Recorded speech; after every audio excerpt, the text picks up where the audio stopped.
Hello. Vishu ഒക്കെ ഇങ്ങ് അടുത്തെത്തിയല്ലോ. അപ്പം എനിക്ക് കുറേയേറെ റിക്വസ്റ്റ് ഉണ്ടായിരുന്നു സദ്യയ്ക്ക് പറ്റുന്ന കുറച്ച് പായസത്തിൻ്റെയൊക്കെ റെസിപ്പി ഇടണമെന്നും പറഞ്ഞുകൊണ്ട്. അപ്പോൾ ഞാൻ ഇന്നൊരു പിങ്ക് പാലട പായസമാണ് ഇവിടെ തയ്യാറാക്കുന്നത്. നിങ്ങൾക്ക് ഈ ക്യാമറയിൽ അതിൻ്റെ ആ കളറ് കറക്റ്റായിട്ട് അറിയാൻ പറ്റാത്തതുകൊണ്ടാണ് കേട്ടോ. ഇത് നല്ല ആ ഒരു പിങ്ക് ഷെയ്ഡ് വന്നിട്ടുണ്ട് ഈ പായസത്തിന്. വലിയ പാടൊന്നുമില്ല, കുറച്ച് സമയം വേണമെന്നേ ഉള്ളൂ. അപ്പോൾ ഇതെങ്ങനെയാണ് തയ്യാറാക്കുന്നതെന്ന് നമുക്കൊന്ന് നോക്കിയിട്ട് വരാം. നമ്മുടെ പാലട പായസം ഉണ്ടാക്കുന്നതിന് വേണ്ടിയിട്ട് ആദ്യം തന്നെ നമുക്ക് പാല് കുറേ ഏറെ നേരം ഒന്ന് തിളപ്പിച്ചെടുക്കണം. അതിന് വേണ്ടിയിട്ട് ഞാനിവിടെ ഒരു 6 കപ്പ് പാലാണ് എടുത്തിട്ടുള്ളത്. എൻ്റെ കപ്പിൽ 1 കപ്പെന്ന് പറഞ്ഞാൽ അത് 250 മില്ലി-ലിറ്ററാണ്. അങ്ങനെ 6 കപ്പ് എടുത്തിട്ടുണ്ട്. അതായത് 1.5 ലിറ്ററിനടുത്ത് പാലുണ്ട് ഇതിപ്പം. ഈ 6 കപ്പ് പാലെടുത്തപ്പോൾ ആ സെയിം കപ്പിൽ തന്നെ 1 കപ്പ് വെള്ളം കൂടി ഞാനിതിലേക്കൊന്ന് ചേർത്ത് കൊടുക്കുകയാണ്. ഇനി നമുക്കിതിലേക്ക് ആവശ്യത്തിനുള്ള പഞ്ചസാര ഒന്ന് ചേർത്ത് കൊടുക്കണം. ഞാനിപ്പോൾ 1.5 ലിറ്റർ പാലും 1/4 ലിറ്റർ വെള്ളവുമാണ് ഇതിലേക്ക് ചേർത്തേക്കുന്നത് കേട്ടോ. ഇനി ലിറ്റർ കണക്കിലാണ് നിങ്ങൾക്ക് എളുപ്പമെന്നുണ്ടെങ്കിൽ അതിന് വേണ്ടിയിട്ടാണ് അതുകൂടി പറഞ്ഞേക്കുന്നത്. ഇതിലേക്കിപ്പോൾ ഒരു 1/2 കപ്പ് പഞ്ചസാര ഞാനൊന്ന് ചേർത്ത് കൊടുക്കുകയാണ്. നിങ്ങൾക്ക് മധുരം കൂടുതൽ വേണമെന്നുണ്ടെങ്കിൽ ഒരല്പം പഞ്ചസാര കൂടി ചേർത്ത് കൊടുക്കാം. നമുക്ക് ഈ പഞ്ചസാര അലിഞ്ഞു വരുന്നത് വരെ നന്നായിട്ടൊന്ന് ഇളക്കി കൊടുക്കണം. പിന്നെ നമ്മൾക്ക് ഈ പാല് ഒരു മണിക്കൂർ ഒന്ന് അടച്ച് വെച്ച് തിളപ്പിച്ചെടുക്കേണ്ടതുണ്ട്. അപ്പോൾ അങ്ങനെയൊക്കെ ചെയ്യുമ്പോൾ നിങ്ങളിപ്പോൾ ചെറിയ പ്രഷർ കുക്കറാണ് എടുത്തിട്ടുള്ളതെന്നുണ്ടെങ്കിൽ ഇത്രയും പാൽ അതിലേക്ക് ഒഴിക്കുമ്പോൾ അതങ്ങ് തൂകിപ്പോകാൻ ചാൻസ് ഉണ്ട്. കഴിവതും ഒരു 5 ലിറ്ററിൻ്റെയെങ്കിലും വലിപ്പമുള്ള പ്രഷർ കുക്കർ എടുക്കാൻ ശ്രമിക്കണം കേട്ടോ. ശ്രമിക്കണമെന്നല്ല, 5 ലിറ്ററിൻ്റെ പ്രഷർ കുക്കറാണ് നമ്മൾ കഴിവതും ഇതിന് വേണ്ടിയിട്ട് ഉപയോഗിക്കേണ്ടത്. നമുക്ക് ഈ പാല് ആ പഞ്ചസാരയുമായിട്ട് നന്നായിട്ടൊന്ന് യോജിപ്പിച്ചതിന് ശേഷം ഈ പാലൊന്ന് തിളച്ച് വരുന്നതിന് വേണ്ടി വെയിറ്റ് ചെയ്യാം. പിന്നെ നമ്മൾ ഈ പിങ്ക് പാലട പായസം ഉണ്ടാക്കുമ്പോൾ ഒരു കാര്യം പ്രത്യേകം ശ്രദ്ധിക്കണം. ഒന്നല്ല, കുറച്ചേറെ കാര്യങ്ങൾ ശ്രദ്ധിക്കേണ്ടതുണ്ട്. നമ്മൾ ഈ പാല് തിളപ്പിക്കാനായിട്ട് എടുക്കുന്ന ഈ പ്രഷർ കുക്കർ നന്നായിട്ട് ക്ലീൻ ആയിരിക്കണം കേട്ടോ. ഇതിൽ എണ്ണമയമോ അല്ലെങ്കിൽ കറികളുടെ എന്തെങ്കിലും എരിവോ അങ്ങനെ എന്തെങ്കിലുമൊക്കെ ഉണ്ടെങ്കിൽ നമ്മൾ ഈ 1 മണിക്കൂർ ഇത് അടച്ച് വെച്ച് കുക്ക് ചെയ്യുമ്പോൾ പാല് ചിലപ്പോൾ അങ്ങ് പിരിഞ്ഞു പോകാൻ ചാൻസ് ഉണ്ട്. അതുകൊണ്ട് നല്ല ക്ലീനായിട്ട് കഴുകി വൃത്തിയാക്കി ഉണങ്ങിയെടുത്തിട്ടുള്ള പ്രഷർ കുക്കർ പ്രത്യേകം എടുക്കാൻ ശ്രദ്ധിക്കണം. അതുപോലെ നമ്മൾ ഇത് ഇളക്കാനായിട്ട് ഉപയോഗിക്കുന്ന തവിയും നല്ല ക്ലീൻ ആയിട്ടുള്ളതായിരിക്കണം. എരിവോ പുളിയോ ഒന്നും ഇല്ലാത്ത തവി കൊണ്ട് വേണം ഇത് ചെയ്യാനായിട്ട് കേട്ടോ. അതുപോലെ ഈ പ്രഷർ കുക്കറിൻ്റെ ലിഡൊക്കെ നല്ല ടൈറ്റ് ഫിറ്റിംഗ് ആയിട്ടുള്ളതാണോ എന്നും കൂടെ നോക്കണം. ഒട്ടും ചൂട് ആവി പുറത്തോട്ട് പോകാതെ നല്ല ടൈറ്റ് ആയിട്ടുള്ള പ്രഷർ കുക്കർ വേണം നമ്മൾ ഉപയോഗിക്കാനായിട്ട്. ഈ 2-3 കാര്യങ്ങൾ നിങ്ങൾ പ്രത്യേകം ശ്രദ്ധിക്കണം കേട്ടോ. എങ്കിൽ മാത്രമേ നമുക്ക് ആ നല്ല പിങ്ക് കളറിലുള്ള പാലട പായസം ഉണ്ടാക്കിയെടുക്കാൻ പറ്റുള്ളൂ. ഇപ്പോൾ നമ്മുടെ പാല് തിളച്ചിട്ടുണ്ട്. ഇനി നമുക്ക് അടുപ്പിൽ തീ ഏറ്റവും കുറച്ച് വെച്ചതിന് ശേഷം ഈ പ്രഷർ കുക്കറിൻ്റെ അടപ്പ് വെച്ച് നമുക്കിതൊന്ന് അടച്ച് വെച്ച് 1 മണിക്കൂർ അടുപ്പിൽ തീ ഏറ്റവും കുറച്ച് ഇതൊന്ന് കുറുക്കിയെടുക്കണം. അതിനു മുമ്പ് നിങ്ങളിത് ഒന്നുകൂടി ഒന്ന് നോക്കി മധുരം വേണമെങ്കിൽ ഒരല്പം പഞ്ചസാര കൂടി ചേർത്ത് കൊടുക്കണം കേട്ടോ. നമുക്കിനിയിപ്പോൾ ഇത് അടച്ചു വെച്ച് 1 മണിക്കൂർ അടുപ്പിൽ തീ ഏറ്റവും കുറച്ച് ഇതൊന്ന് തയ്യാറാക്കിയെടുക്കാം.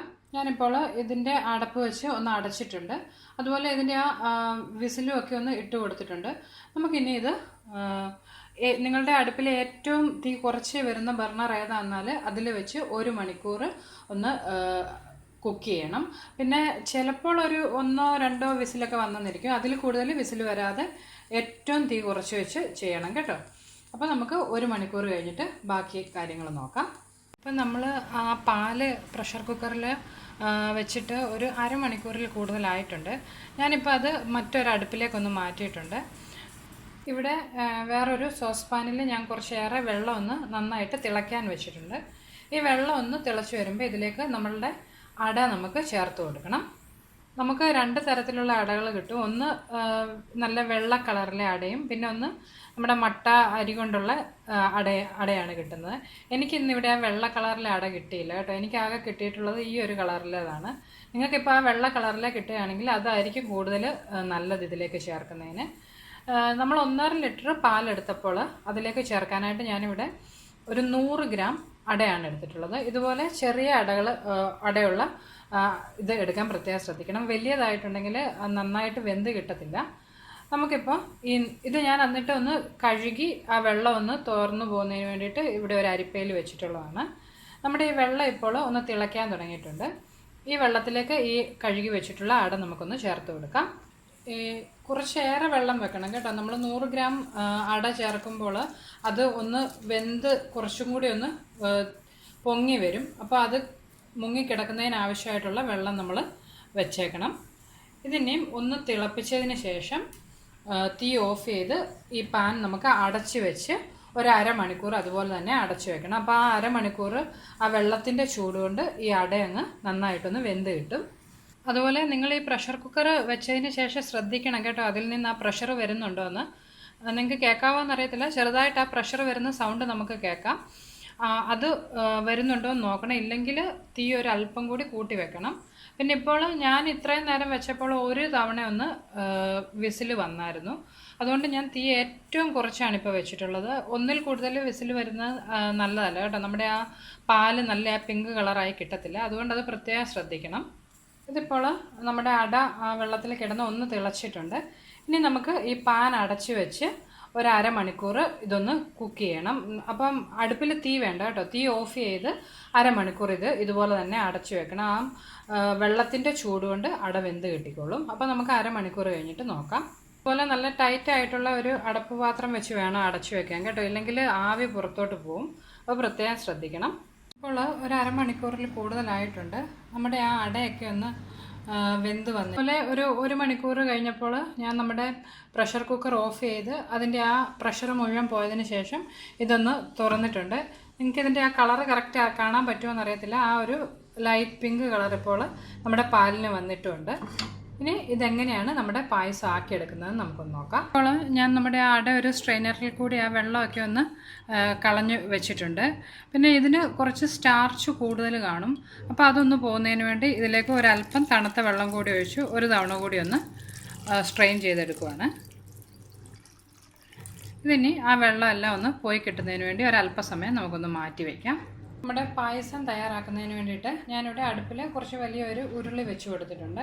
നിങ്ങളുടെ കയ്യിൽ ഉരുളി ഇല്ലയെന്നുണ്ടെങ്കിൽ ഏതെങ്കിലും അടികട്ടിയുള്ള ഒരു പാത്രം വെച്ച് കൊടുത്താൽ മതി. ഇതിലേക്ക് നമുക്കൊരു 1 ടേബിൾ സ്പൂണോളം നെയ്യൊന്ന് ഒഴിച്ചു കൊടുക്കാം. നമ്മൾ ഇതിനകത്ത് കൂടുതൽ നെയ്യും അതുപോലെ കാഷ്യൂനട്ടും കിസ്മിസും ഒന്നും ചേർക്കത്തില്ല കേട്ടോ. ഇത് നമ്മുടെ ആ അട ജസ്റ്റ് ഒന്ന് ഫ്രൈ ചെയ്തെടുക്കുന്നതിന് വേണ്ടിയിട്ടാണ്. ഇപ്പോൾ നമ്മുടെ ആ നെയ്യ് ഒന്ന് ചൂടായിട്ടുണ്ട്. ഇതിലേക്ക് ഞാനതിൻ്റെ ചൂടായോ എന്നറിയാൻ അതിലേക്ക് ഒരു ചെറിയ അട ഇട്ട് കൊടുത്തിട്ടുണ്ടായിരുന്നു. അതിപ്പോൾ നന്നായിട്ട് ചൂടായിട്ടുണ്ട്. ഇതിലേക്ക് നമ്മൾ വെള്ളം ഊറ്റി വെച്ചിട്ടുള്ള വേവിച്ച അടയൊന്നിട്ട് കൊടുക്കാം. ഞാൻ ആ അട ഇപ്പോൾ നെയ്യിലേക്ക് ഇട്ട് കൊടുത്തിട്ടുണ്ട്. ഇതൊരു അല്പസമയം ഒന്ന് ഈ നെയ്യിലൊന്ന് വഴറ്റിയതിന് ശേഷം നമ്മൾ തയ്യാറാക്കി വെച്ചിട്ടുള്ള നമ്മുടെ പാൽ ഇതിലേക്ക് ഒഴിച്ചു കൊടുക്കണം. ഇതിപ്പോൾ ഞാൻ ആ നെയ്യിൽ ഒരല്പസമയം ഒന്ന് വഴറ്റിയിട്ടുണ്ട്. ഇനി ഇതിലേക്ക് നമ്മുടെ പാലൊന്ന് ഒഴിച്ചു കൊടുക്കാം.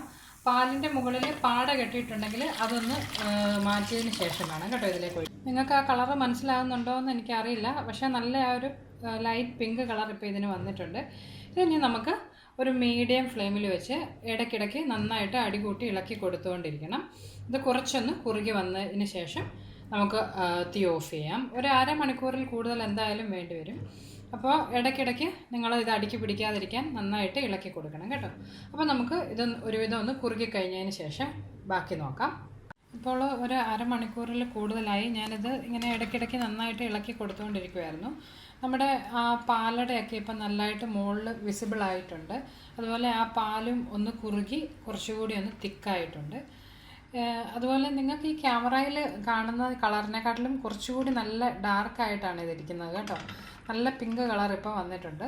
ഇതിനി നമുക്ക് അടുപ്പിൽ നിന്ന് മാറ്റി കുറച്ചൊന്ന് തണുത്ത് കഴിയുമ്പോൾ അല്പം കൂടി ഒന്ന് കുറുകി വരും. നിങ്ങൾക്കിതിലും കുറുകിയാണ് വേണ്ടതെന്നുണ്ടെങ്കിൽ കുറച്ച് നേരം കൂടി അടുപ്പത്ത് വെച്ച് നന്നായിട്ട് ഇളക്കി കൊടുത്താൽ മതി. നമ്മൾ ശരിക്കും ഈ പാലട പായസത്തിലൊന്നും അങ്ങനെ കാഷ്യൂനട്ടോ കിസ്മിസോ ഒന്നും ചേർക്കുന്നില്ല കേട്ടോ. അതുകൊണ്ട് ഞാനിന്ന് അതൊന്നും ചേർക്കാതെ തന്നെയാണ് ഇത് ഉണ്ടാക്കിയിട്ടുള്ളത്. അപ്പോൾ എല്ലാവരും ട്രൈ ചെയ്ത് നോക്കുക. സദ്യക്കൊക്കെ വിളമ്പാൻ പറ്റുന്ന നല്ലൊരു പായസമാണ്. കുറച്ച് സമയം എടുക്കുമെന്നേ ഉള്ളൂ. അപ്പോൾ എല്ലാവരും ട്രൈ ചെയ്ത് നിങ്ങൾക്ക് എൻ്റെ റെസിപ്പീസൊക്കെ ഇഷ്ടമാകുന്നുണ്ടെങ്കിൽ നിങ്ങൾ മറക്കാതെ അന്നൂസ് റെസിപ്പീസ് എന്നുള്ള എൻ്റെ യൂട്യൂബ് ചാനൽ സബ്സ്ക്രൈബ് ചെയ്യണം കേട്ടോ. നമുക്കപ്പം മറ്റൊരു റെസിപ്പിയുമായിട്ട് വീണ്ടും കാണാം. ബൈ.